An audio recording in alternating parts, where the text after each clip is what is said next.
In this week's bulletin, Aussies and Kiwis call for increases in foreign aid. More than 300 Christians captured by ISIS in Syria. And Pacific Church leaders concerned by pornography statistics. This is InFocus Christian News and Current Affairs. Hello, thanks so much for joining us this week on Record in Focus. I'm actually a little bit excited because on today's program I'll be chatting to a musician I've looked up to for several years now, Melissa Otto. What about you, Sibel? Are you a fan? Oh yes, definitely. I love the Celtic feel to her songs. Celtic, okay. I hadn't seen that, but I'll be... folk lilt, kind of folk songy lilt. Yeah, is she singing on our program today? Well, yeah, that is the plan. Good. Yeah, I'm looking forward to it. But of course we have some serious business to attend to first. James Standish will be in for our Freedom in Focus segment to discuss the threat of ISIS to Christians in the Middle East in particular. And I suppose, Sibel, that ISIS will also be getting a mention, as usual, a dishonourable mention on today's news bulletin? Yes, unfortunately they will make an appearance a little later, but our first story is a little closer to home. Okay. Christian organisations are at the forefront of lobbying campaigns in Australia and New Zealand, urging governments to be more generous towards the world's poor. When we work with the world's most promising people to overcome poverty, we are known by a familiar name.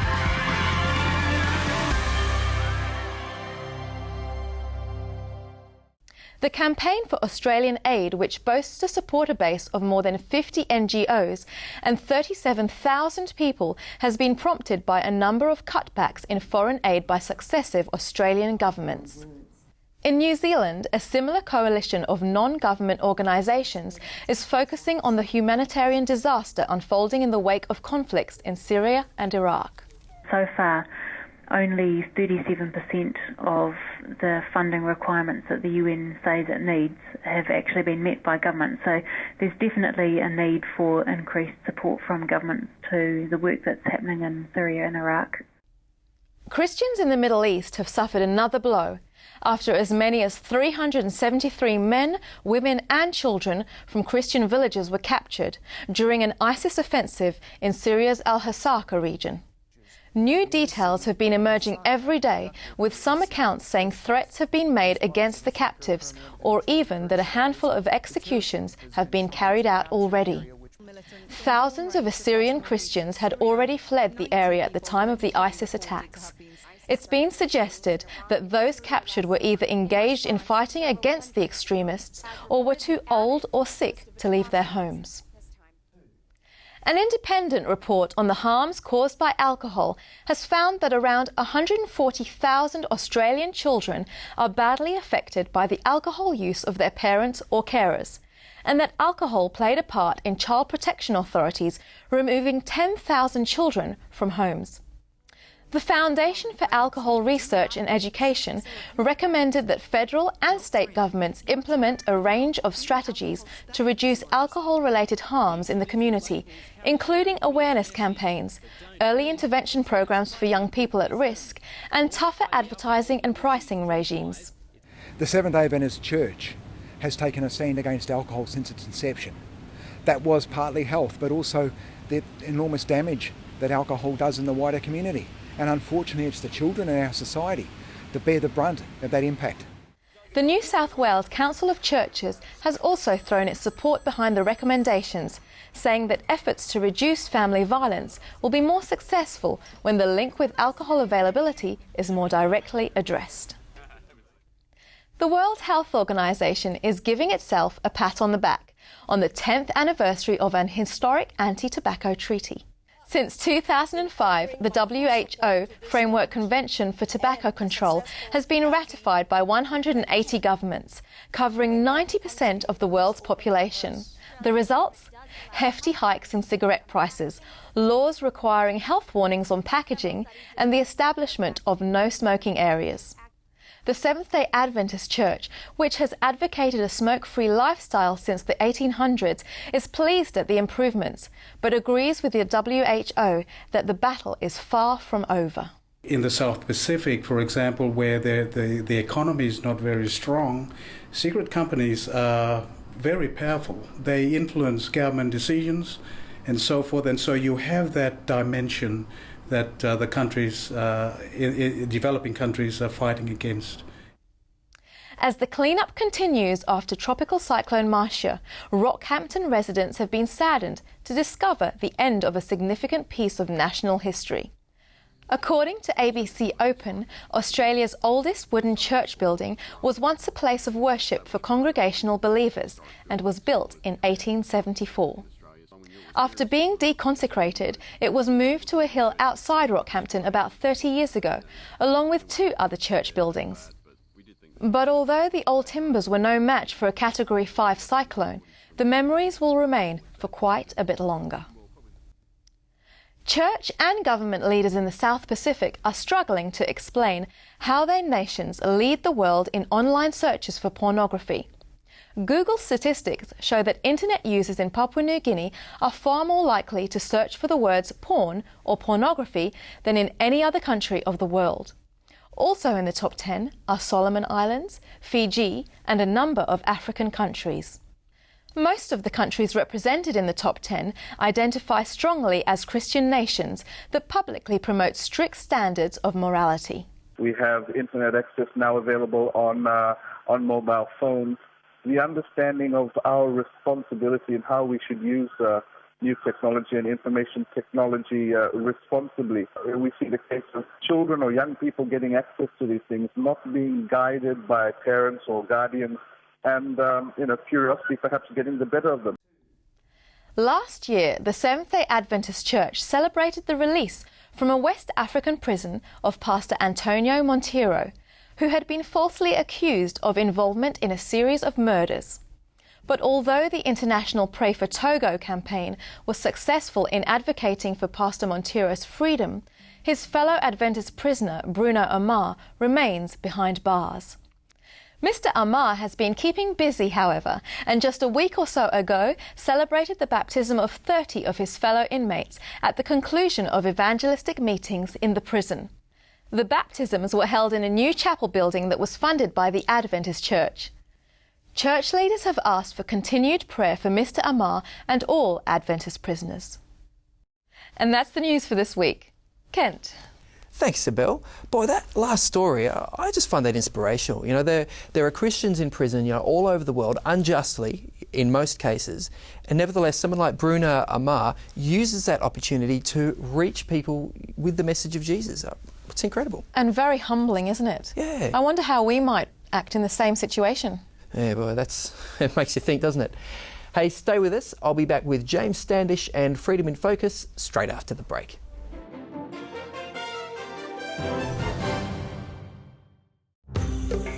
Every week, It Is Written is available to millions of free-to-air viewers throughout Australia, New Zealand, New Guinea and the Pacific. It Is Written's Gary Kent regularly takes viewers to the far corners of the globe to report on new evidence and discoveries that confirm the Bible and Christian beliefs. It Is Written also provides medical care to remote Pacific Island communities. Join Gary Kent each week for It Is Written. See television guides and the It Is Written website for broadcast times. It Is Written with Gary Kent. It really is television that changes lives.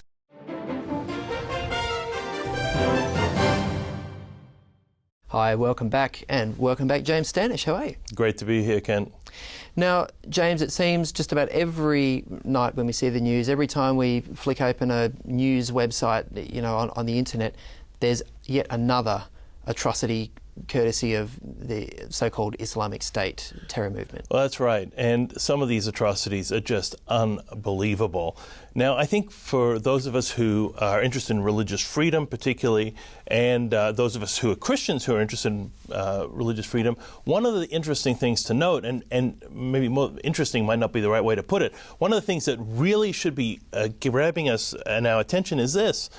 Christians are being deliberately and specifically targeted by these people for specific death and also mistreatment. And so not just caught in the crossfire, not just happened to be in the way, but Exactly. This is not a movement that is, just targeting people randomly. In fact, we had a situation in Libya recently where a group of Christian men were killed, and the ISIS video said on it that these were followers of, quote, the cross. Okay, this isn't an ambiguous thing. These people were targeted because of their faith, their Christian faith. But the New York Times ran an article in early February based on a United Nations report, a very interesting article looking at what is happening to the children of Christians, and particularly girls are being sold into sex slavery. They're kidnapped, or that's exactly right. And we're seeing the same thing with Boko Haram, which is the Islamist, violent Islamist insurgency in Nigeria and that general vicinity. They also are specifically targeting Christians for their persecution. Does it concern you, James, that it seems that the ISIS or ISIL or whatever you want to call them has become so notorious that other groups will now associate themselves, like the Libya example you mentioned, the 21 beheadings of Egyptian Christians. Suddenly they decide, hey, we're ISIS too. It's almost like this, it's a cancer that's just growing. It is. This is an incredibly destructive force. It's one that, unless it is met and defeated, will continue to expand. There's no doubt about that. We're seeing that. We're seeing it popping up, examples of it, or people who are self-proclaimed followers in Australia, of course, and Europe, and all over the Middle East and the United States as well. So you have this phenomenon. You know, I think what we have to put in this ISIS phenomenon into some context, and that is you and I right now are living through the genocide of Christians in the Middle East. Genocide's a very strong word. Genocide is a very strong word, and I choose it wisely and specifically because we are seeing the systematic destruction of Christianity in the place of its birth, the Middle East. Whether it's through outright killing or actually exiling people from those traditional lands. Which genocide includes that. But also targeting people and trying to get them to change their faith is also happening on. So we have a situation, for example, in Iraq is a great example, where the number of Christians has shrunk so dramatically that we're looking at a future where will Christianity even survive in any sort of dynamic way, any viable form, in a viable form within that country. Now, when we looked at that, when we went through Rwanda, many of us were a little bit, what you might call, detached from it. And later on, we felt very badly about it because we didn't raise our voice, we didn't say anything about it. Similarly, when the former Yugoslavia fell into a pattern of genocide, all of us were concerned. We thought, oh, what do we do about it? And now we see that pattern happening in the Middle East. Are we going to raise our voice? Are we going to be excited? Over and over again, I meet Christians. You know what they tell? Oh, don't worry. Christ said that Christians would be persecuted. Don't worry about it. And of course, that's true. Christ did say Christians would be persecuted. But my fellow Christians, Christ never said, and your job is to stand by silently and let it happen as if it's some indifferent abstract. It isn't. This is really happening. It's up to us to raise our voice about it. Yeah, wow. That's a very challenging words, James, and it just leads to a lot of other questions that we don't have time for now. But yeah, thanks so much for being with us this week. It's a pleasure. We'll take a short break now. Want to know the answers to your deepest questions? Log on to discoverycourses.com. 15 totally free courses discuss spirituality, lifestyle, archaeology and health. Make your personal discovery today at discoverycourses.com.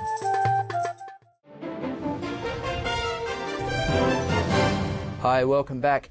Well, I'm a little bit flustered and starstruck here because in the studio we have the songstress, the human canary, Melissa Otto. How are you, Melissa? Yeah, really good. Thanks for having me. Now, Melissa, do you realise that before this whole sort of Christian folk revival, Wren Collective, Gungor, all this sort of stuff, you were already doing it? You realise that? Back in, the early 2000s? Yeah. Think about it. Stripped back, acoustic, guitars, simple songs. True, they stole it. Yeah, they stole it. So what drew you to that music, that style, early? Because it wasn't hip at the time, was it?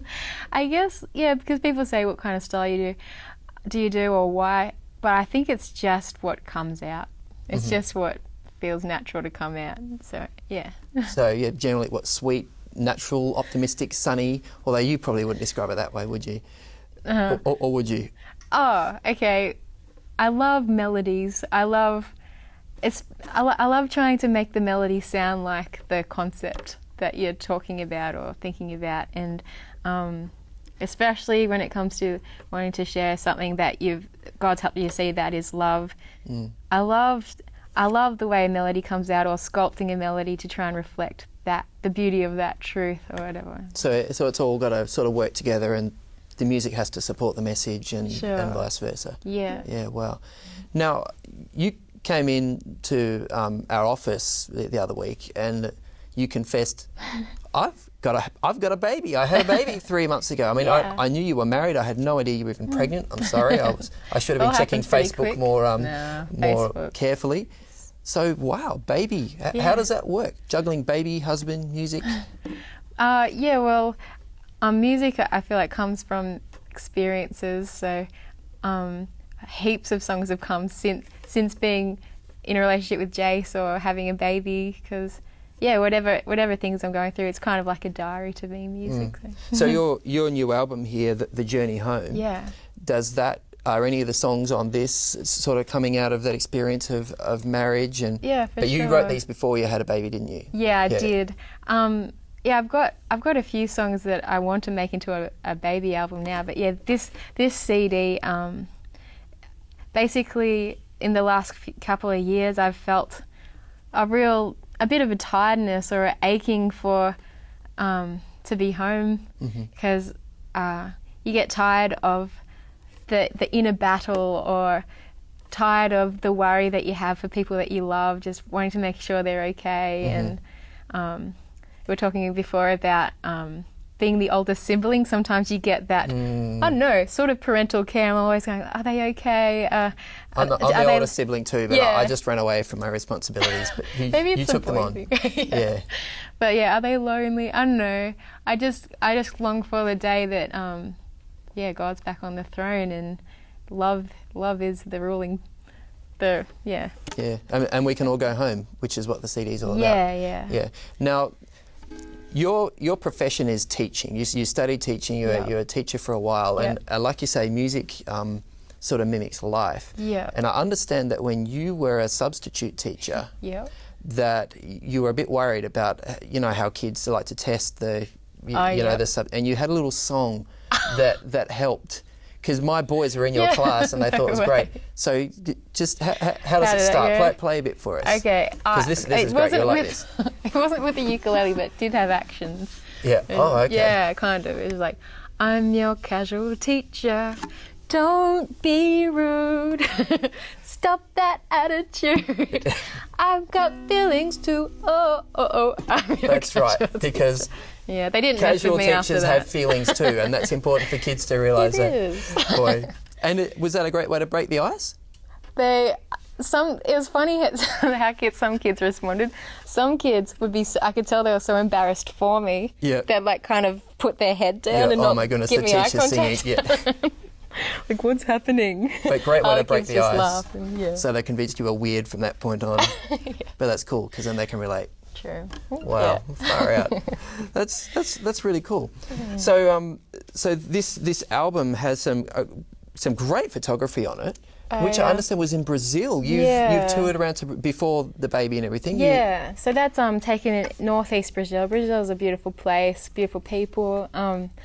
So I was at the beach. A friend came with his camera. A lady had been knitting these kind of dresses that I was wearing. So it looks like crochet to me. Took one of her dresses, and that's how that photo shoot came about. So I felt pretty blessed. Wow. Yeah. So you have done a few international tours, haven't you? Like the US also you went to a couple of times? Yeah, I haven't been there actually for about 7 years. I'd like to go back there again. The automobile tour, wasn't it?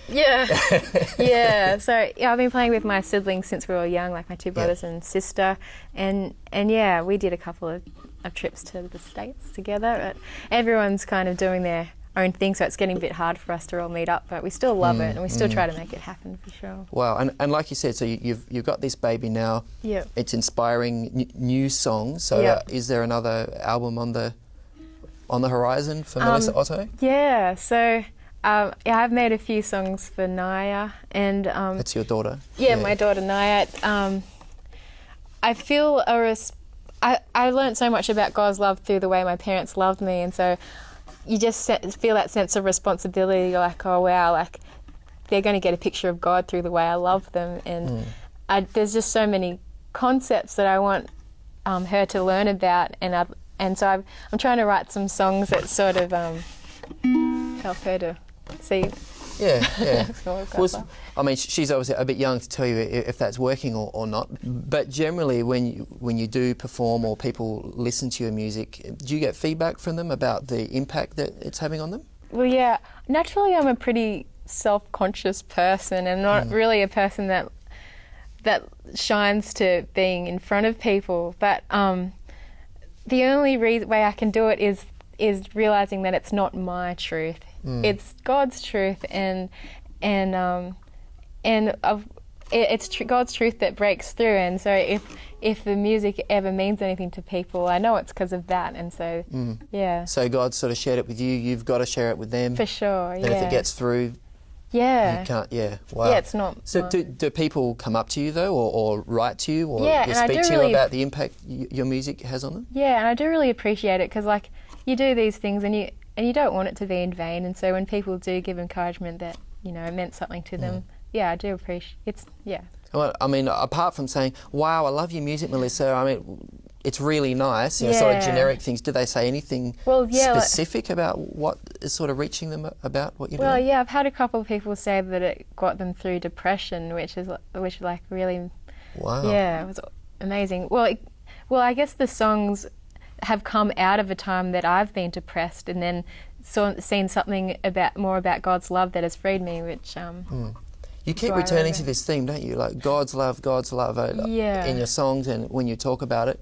Yeah. It's a big thing for you, isn't it? Especially having Naya has helped me to see God's love in a whole greater light, I guess. Seeing how precious her life is, and the love that you have for this little person you hardly know, it's crazy, and it's made me just go, man, if God loves me at all like this, well, I really have nothing to worry about. And it's really helped me to respect myself more too, because just realising how, when you realize you can only be who you're meant to be, I believe, if you know how loved you are. And and so I believe God wants to help us to know his love, because it's the only thing that makes us free. Not by I was sharing to you before about how I always saw myself as the good girl, and kind of got my identity from being the good girl. And then growing up, realising that actually it's kind of hard to be good, realising that I had all these weaknesses, and then going on this big down spiral, just thinking... This is in your teen years? Yeah,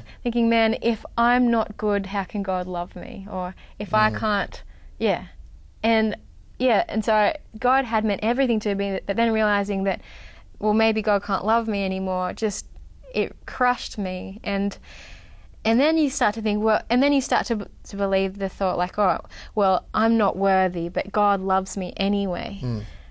But even further than that is that God has tried to tell us how worthy we are, by, like, he gave his son for us. That's how worthy we are to him. And how precious our life is. Realising the preciousness of our life, I believe, just it has a transforming effect, doesn't it? Yeah, realising that God actually is proud of you. He has belief in you. He thinks you're something so incredible, so amazing. Wow. Yeah. Well, thanks, Melissa. Now, we are going to go to a short break now. But when we come back, you're going to be in the audio studio through the magic of television, and you're going to play a song for us. Which song? Can you tell us just quickly about it? Cool. Well, as we were talking about, I'm a casual teacher, but this particular day I didn't get called in for work, and I was trying to busy myself around the house, get jobs done, but I just took myself off to bed because I just didn't have that much to do. And why not? and I just hadn't stopped for a while, and I just realised that I actually had this real aching emptiness, and I was like, man, why do I feel so down and empty? And I realised it's because I hadn't connected with God for ages, and I'd just been filling up all the spaces in my life with stuff, and And then I thought, man, I can't just come and talk to God after like neglecting this friend for so long. And I felt guilty to just turn around and say, oh God, I need you to fill me up, you know. But this song basically came in that moment of thinking that I couldn't just come to God. The chorus of this song, which just goes, I hear your love calling me. And okay, so stay tuned, because after the break we'll hear Melissa Otto with When It All Goes Quiet. That's right. Okay, stay with us.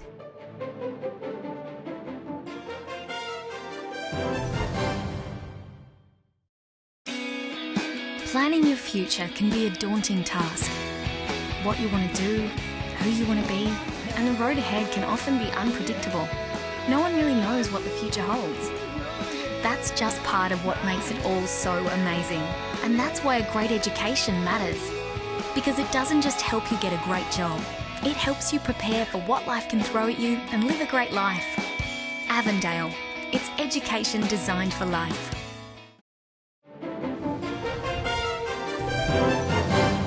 When it all goes quiet and I stop trying to fill all the spaces, I remember I hear a still small voice from the one I know, calling me home. When it all goes quiet, I hear your love calling me. I hear your love calling me. Nothing sounds as sweet when it all goes quiet. When it all goes quiet, you remind me nothing separates us, apart from when I turn away, 'cause I am your child. You reconciled us, and you feel nothing for me but love. Why do I hide? I hear your love calling me. I hear your love calling me.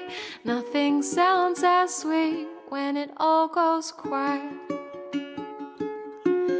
And I've been lonely 'cause I forgot you and who you really are. You're not like me, love never failing. You're just waiting, always hoping that I'd remember, that I would hear you. Well, I hear your love calling me. I hear your love calling me. Nothing sounds as sweet when it all goes quiet. I hear your love calling me. I hear your love calling me. Nothing sounds as sweet when it all goes quiet.